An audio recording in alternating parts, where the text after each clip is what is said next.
O peso do silêncio. O homem que mediu a vida em quilogramas. Tiago Rios tinha 42 anos, mas seu corpo parecia carregar pelo menos 10 a mais. Não era gordura. Era o peso de 17 anos como balanceiro no Porto de Santos, erguendo contêineres com a precisão de um relógio suíço, enquanto os músculos das costas se transformavam em cordas grossas e doloridas. As mãos, calejadas como casca de árvore, tremiam levemente ao segurar um copo de café pela manhã, único luxo que permitia antes do turno das 5 horas. Morreu sozinho no apartamento de 38 metros quadrados em Vicente de Carvalho, onde as paredes finas deixavam passar o cheiro de muqueca da vizinha e os gritos dos casais que brigavam no prédio ao lado. Não literalmente, claro, Tiago ainda respirava, ainda andava, ainda assinava o ponto com um bom dia automático para o chefe. Mas a parte dele que sonhava, que ria sem motivo, que acreditava em algo além da próxima folga, essa tinha morrido há muito tempo. Até que em um sábado chuvoso de março, sua filha Larissa fez 16 anos. Ele chegou em casa com um bolo de chocolate comprado na padaria da esquina, o único que não perguntava se era para ocasião especial, e uma caixa de sapatos embrulhada em papel de presente amassado, dentro, um colar de prata com um pingente em forma de âncora para não esquecer de onde veio, como escreveu no bilhete rabiscado. Larissa abriu o presente com um sorriso que não chegou aos olhos. Depois, enquanto Tiago cortava o bolo com a faca serrada que usava também para pão e carne, ela soltara a bomba. Pai, eu tô usando drogas há 2 anos. O garfo caiu da mão dele. Não fez barulho, o tapete surrado da sala abafou o impacto, como abafava tudo naquela casa. 2. O abismo entre o dito e o feito. Larissa não chorou. Não baixou a cabeça. Falou como quem comenta o tempo. Começou com maconha no fundo da escola, depois veio a cocaína nos rolês do centro. Agora é todo dia. Não tô pedindo ajuda. Só tô falando. Tiago sentiu o suor escorrer pelas costas, embora o ar-condicionado estivesse ligado no mínimo. Sua mente, treinada para calcular pesos e medidas, tentou processar a informação em números. 2 anos igual a 730 dias de mentiras. 16 anos igual à idade em que ele havia largado a escola para trabalhar no porto, depois que sua mãe morreu de câncer. 0 igual o número de vezes que havia percebido algo errado.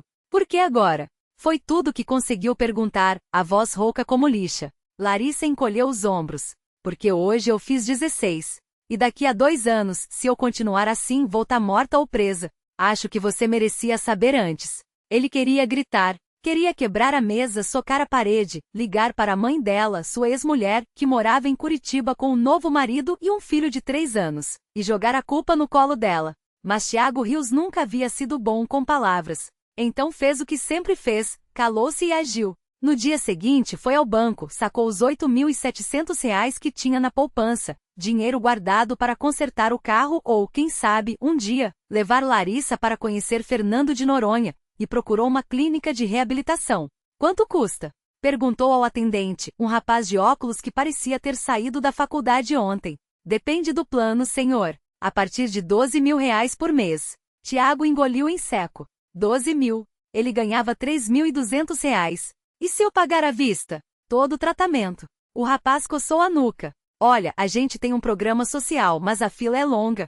Uns 6 meses de espera. 6 meses. Larissa não tinha 6 meses. 3. O plano B e C e D. Tiago tentou tudo. Levou ela no pastor da igreja evangélica da esquina. Larissa riu na cara do homem quando ele falou em demônios. Procurou um psiquiatra público. A consulta foi marcada para daqui a 4 meses? Falou com o traficante do bairro, um garoto de 19 anos chamado Damião, que morava 3 quadras dali e vende drogas só para sustentar a avó doente. Tiago ofereceu R$ 2.000 para ele parar de fornecer para Larissa. Damião aceitou o dinheiro, mas avisou, ela vai arrumar outro, seu. A gente não é o problema. O vício é. Foi então que Tiago cometeu o primeiro erro, roubou. Não foi um assalto elaborado. Apenas desviou 3 caixas de uísque Johnnie Walker Blue Label do container que descarregava no porto, vendendo-as para um bar em Santos por R$ 4.500. O suficiente para cobrir a entrada de uma clínica menor, em Cubatão, onde o tratamento custava R$ 6.500 por mês. Mas Larissa se recusou a ir. Não vou, pai. Não adianta. Você vai sim. Ele gritou pela primeira vez em anos, a veia do pescoço saltando. Ou eu te arrasto lá na marrã. Ela o encarou, os olhos vermelhos não de choro, mas de raiva. Tenta. E Tiago soube, naquele momento, que não poderia forçá-la. Não dessa forma. 4. O acordo. Naquela noite, enquanto Larissa dormia, ou fingia dormir, Tiago sentou na mesa da cozinha com um caderno e uma caneta. Escreveu durante 3 horas. No dia seguinte, entregou-lhe o papel. Larissa, eu não posso te obrigar a parar, mas posso te fazer uma proposta. Maior que você vai para a clínica por 30 dias.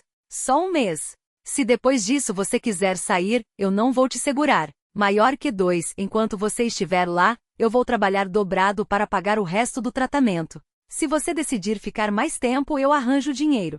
Maior que 3, se você recuar, eu não vou brigar. Não vou chorar. Vou só te pedir uma coisa, que você me deixe te levar para conhecer o mar em Noronha antes de qualquer coisa acontecer. É isso. Não é um ultimato. É um pedido. Pai. Larissa leu. Hello. Dobrou o papel e guardou no bolso. Tá bom, disse. Mas só se você prometer uma coisa. O quê? Que você vai parar de fingir que tá tudo bem. Tiago sentiu o peito doer como se tivesse levado um soco. Eu não finjo. Finge sim. Você acha que eu não vejo você tomando remédio para a dor todas as noites? Que não ouço você chorar no banheiro quando acha que eu tô dormindo? Ela baixou a voz. A gente tá os dois se afogando, pai.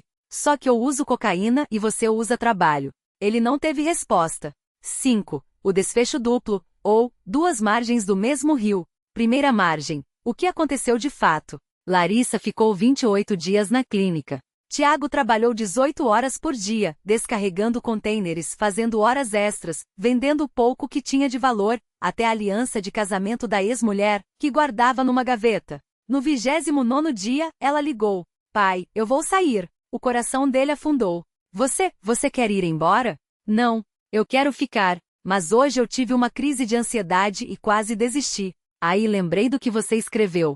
Uma pausa. Você pode vir me buscar? Preciso te mostrar uma coisa. Quando Tiago chegou, Larissa estava no jardim da clínica segurando um desenho. Era ela e ele de mãos dadas, em frente a um mar azul turquesa. Embaixo, escrito a lápis. Noronha, junho de 2025. Eu quero ir, ela disse. Mas só se você vier comigo. E se a gente parar de mentir um pro outro? Tiago abraçou a filha pela primeira vez em anos.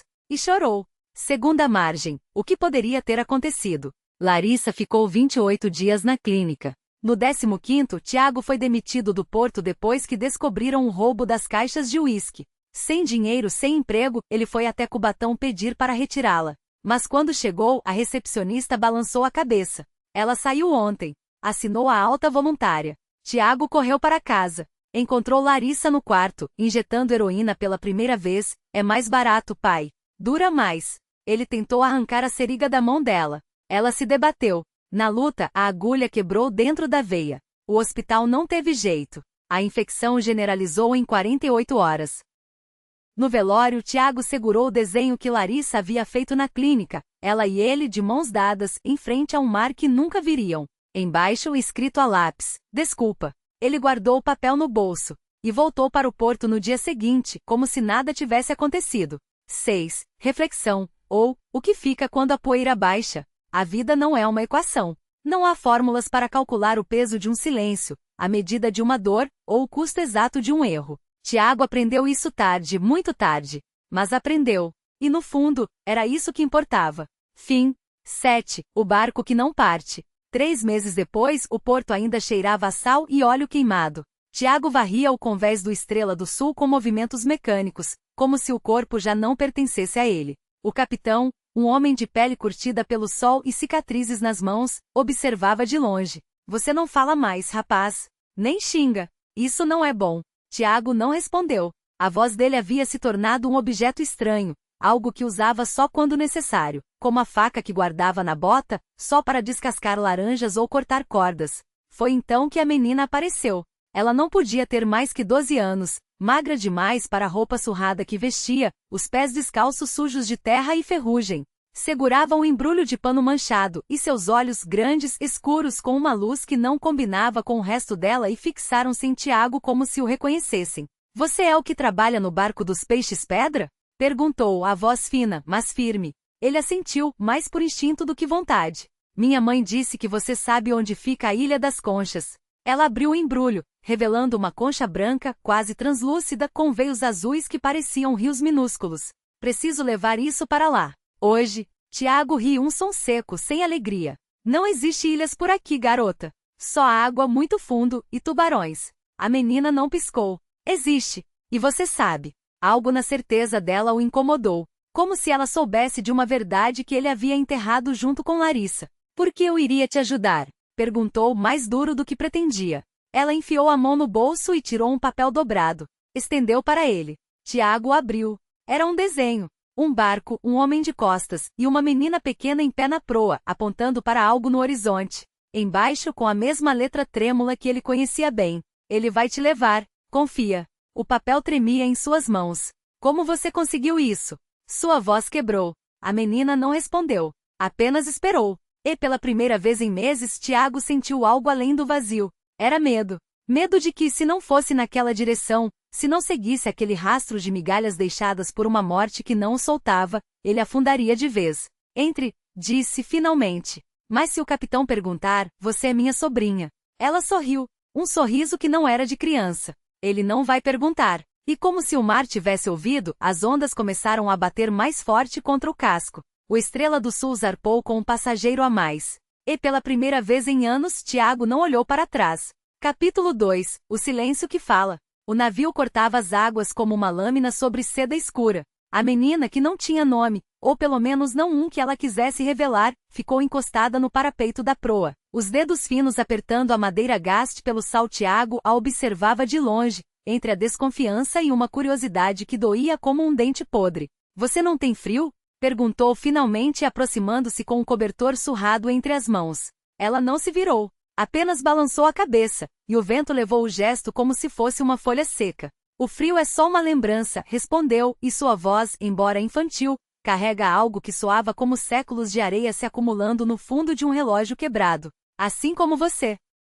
Tiago engoliu em seco. Não era a primeira vez que alguém o chamava de lembrança. Os marinheiros sussurravam isso nas tabernas, quando achavam que ele não ouvia. Um homem que sobreviveu ao que não deveria, que carregava no peito a sombra de um naufrágio que ninguém mais mencionava. O que você quer de mim? Perguntou, jogando o cobertor sobre os ombros dela mesmo assim. A menina finalmente o olhou. Seus olhos não eram verdes, nem azuis, nem castanhos. Eram a cor do mar antes da tempestade, quando o céu ainda não decidiu se vai engolir o horizonte ou poupá-lo. Eu quero que você encontre o que perdeu, disse. Mas não é um o que, é um quem. O deck rangeu sob seus pés, como se o navio também estivesse contendo a respiração. Eu não perdi ninguém, mentiu Tiago, e as palavras queimaram sua garganta. Só sobrevivi. Ela riu. Não era um som alegre.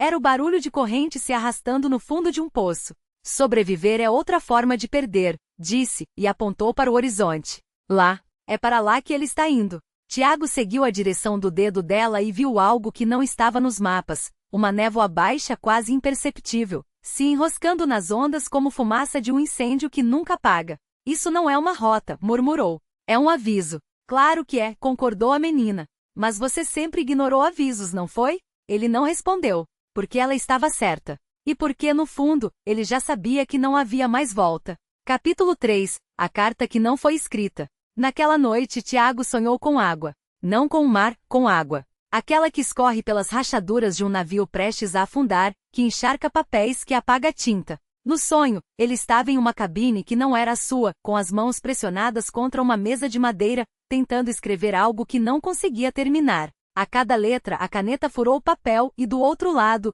uma voz sussurrava. Você não pode consertar o que não quebrou, mas pode encontrar quem quebrou. Acordou com o gosto de sal na boca e a menina sentada aos pés de sua cama, observando-o com uma expressão que não era de curiosidade nem de piedade, mas de algo muito pior. Certeza. Você sonha com ela, disse, como se fosse um fato tão óbvio quanto o nascer do sol. Tiago sentou-se bruscamente, as costelas doendo como se tivessem sido apertadas por mãos invisíveis. Não sei do que você está falando. Claro que sabe. Ela se inclinou para a frente, e pela primeira vez, ele notou que seus pés não tocavam o chão.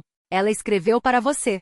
3 vezes. Você nunca abriu as cartas. O ar ficou denso, como se o navio tivesse mergulhado de repente em águas mais profundas. Como você sabe disso?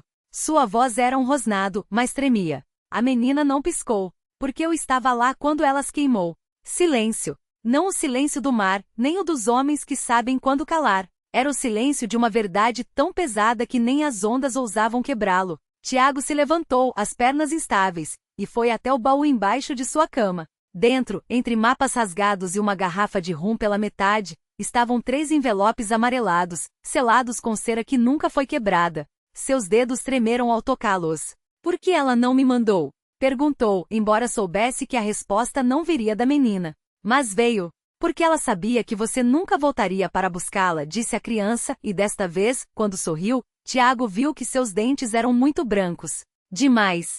Como os de alguém que nunca comeu, nunca bebeu, nunca viveu. E agora é tarde. Ele olhou para as cartas. Depois para a névoa no horizonte que parecia mais próxima. O que tem lá? Perguntou, embora já soubesse. A menina se levantou, flutuando mais do que andando até a porta da cabine.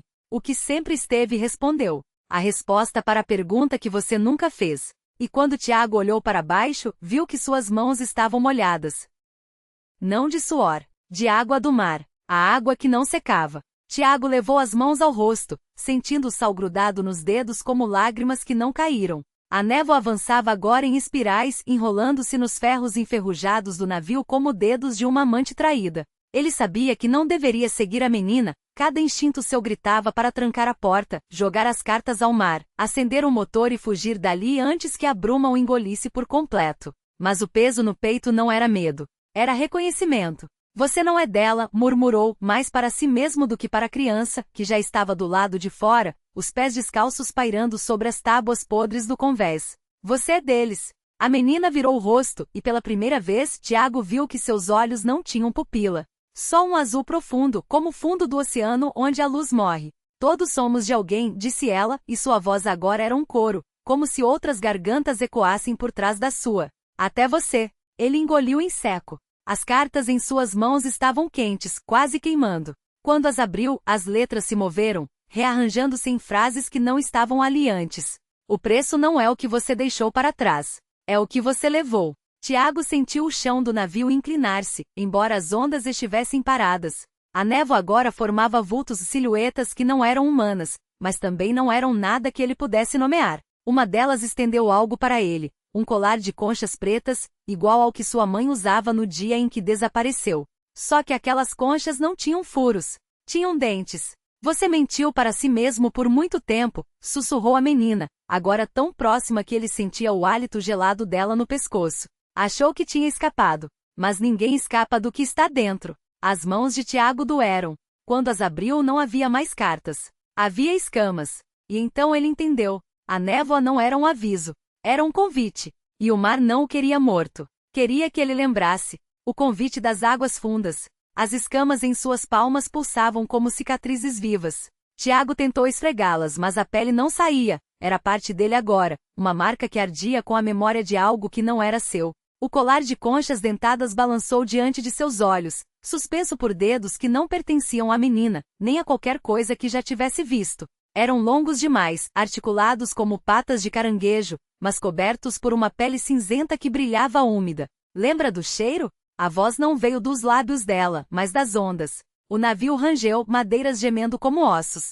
Sal e ferro. E o gosto do medo na sua língua quando ela gritou. Sua mãe. Não era uma pergunta. Era uma faca sendo girada dentro dele. Tiago recuou, mas o convés parecia se esticar, as tábuas virando lama sob seus pés. A névoa engoliu a lua, e de repente ele estava dentro da água, embora seus pulmões ainda respirassem ar. O mar não o afogava. O mar o mostrava. Lá embaixo, onde a luz não chegava, algo se mexia. Não era um naufrágio. Não era um monstro. Era uma cidade. Torres de coral negro se erguiam em espiral, janelas de madrepérola pulsando com uma luz doentia. Ruas de areia movediça serpenteavam entre construções que não podiam ter sido feitas por mãos humanas, arcos que desafiavam a geometria, escadarias que subiam em direção a lugares onde o céu não existia. E no centro, um trono de ossos branqueados pelo tempo, onde uma figura sentada usava uma coroa de algas que ainda cresciam. Você é o último, disse a menina, agora ao seu lado, os olhos dela 2 poços sem fundo.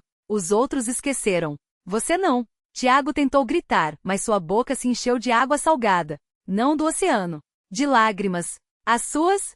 Não. Eram mais antigas. Pertenciam a alguém que havia chorado ali há séculos, e o mar guardara cada uma como uma promessa.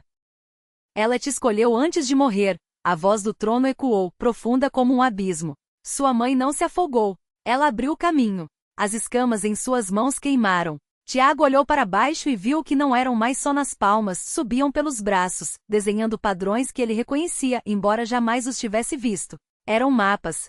O aviso. Você tem 3 luas. A menina tocou seu rosto, e onde seus dedos passaram, a pele de Tiago ficou translúcida, revelando veias azuis que brilhavam como filamentos de água viva. Para decidir se volta para a superfície e finge que nada disso existe, ou se aceita o que sempre foi seu. O navio desapareceu. Ele estava de pé na praia onde tudo havia começado, a areia fria sob seus pés descalços. Ao longe, as luzes da cidade piscavam, indiferentes. Em sua mão, o colar de conchas pretas, agora com os dentes afiados voltados para dentro, como se esperassem que ele o usasse. E no horizonte, onde o mar deveria terminar, uma figura observava. Não era a menina. Era ele mesmo, mas mais velho, com olhos que não refletiam a luz. Sorriu, e o sorriso foi um corte no mundo. Tiago segurou o colar contra o peito. 3 luas.